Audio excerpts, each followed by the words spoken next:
அவங்க இன்டென்ஷன் நம்ம கடைசி 20 இயர்ஸ் வரைக்கும் சும்மா விளையாண்டுட்டு ஓட்டி தள்ளிட்டு இருக்கணும்னா நம்ம ஸ்ட்ரீட் கிரிக்கெட் விளையாடுற மாதிரி விளையாண்டுட்டு இருக்காங்க. நம்ம விடத்தோடும் விளையாடணும்னு ஆடுவோம்ல விக்கெட் போகாம அந்த மாதிரி ஆடிட்டு இருக்காங்க. இன்டென்ஷன்ஸே அவங்க இல்லை. நெட் ரேட்டுன்னு சொல்றாங்க. ஒரு 2 மேட்ச் ஓகே. எல்லா மேட்சும்னா 5th பிளேஸ் போனாலும் 10th பிளேஸ் போனாலும் நாங்கள் நெட் ரேட் தான் கடைசி விளையாண்டோம். 50 ரன்ஸுக்குள்ள தான் நாங்கள் ஜெயிக்கணும்னு எங்கள் இன்டென்ஷன்ஸ் சொல்லுவாங்க போல. யாரும் ஃபார்ம்ல இல்லை, நல்ல சேஞ்ச் தான். பட் கான்வே அடிக்கல, ரவீந்திர ரச்சின் அடிக்கல. ருத்ராஜ் ஃபார்ம்ல இருப்பாங்க பார்த்தோம், ஆனால் முடியல. சீக்கிரமா அவுட் ஆயிட்டாங்க. தோனி அடிப்பாங்கன்னு பார்த்தோம். தோனி இன்னும் கொஞ்சம் சீக்கிரமா அனுப்பியிருக்கலாம்.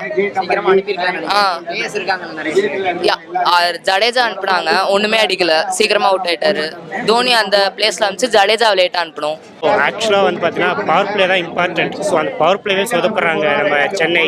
ஸோ பவர் பிளேல இம்ப்ரூவ் பண்ணனா பேட்டிங் ஜெயிக்கிறது ரொம்ப கஷ்டம், ரிமைனிங் மேட்சஸ் எல்லாமே. பட் விஜய் சங்கர் என்ன பண்ணுறாரு, லாஸ்ட்டில் அவரோட ஷார்ட்ஸுக்கு போகாமல், ஏன்னா அவர் ஜிடியில் நிறையா பண்ணியிருக்காரு, அவரோட ஷார்ட்ஸுக்கு நல்லா போயிருக்காரு. அதை பண்ணாமல் ரொம்ப ஹார்டாக ட்ரை பண்ணாரோ. நான் அடிக்க போகிறேன் அந்த இதில் இன்டர்வியூவில் ஆடுறாரோ, இன்னும் கொஞ்சம் இது பண்ணியிருக்கலாமோ நான் அப்படி யோசித்தேன். ஏன்னா அந்த இதில் வந்து ப்ரெஷர் நிறைய பேர் ஆப்போசிஷன் போகும்.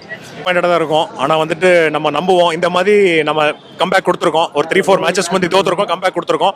அதே மாதிரி கொஞ்சம் டீம் யூனிட் வந்து எல்லாம் சேர்ந்து உட்காந்து நம்ம டாப் ஆர்டர் வந்து எப்படி நல்லா அடிக்கலாம், கொஞ்சம் நல்லா பவர் பிளேல வந்து எப்படி 70 ரன்ஸ் 60 ரன்ஸ் கொண்டு வரலாம்னு பார்த்தோன்னு வச்சுக்கோங்களேன். கடைசியில் தோனிக்குலாம் கொஞ்சம் ஈஸியாக இருக்கும்.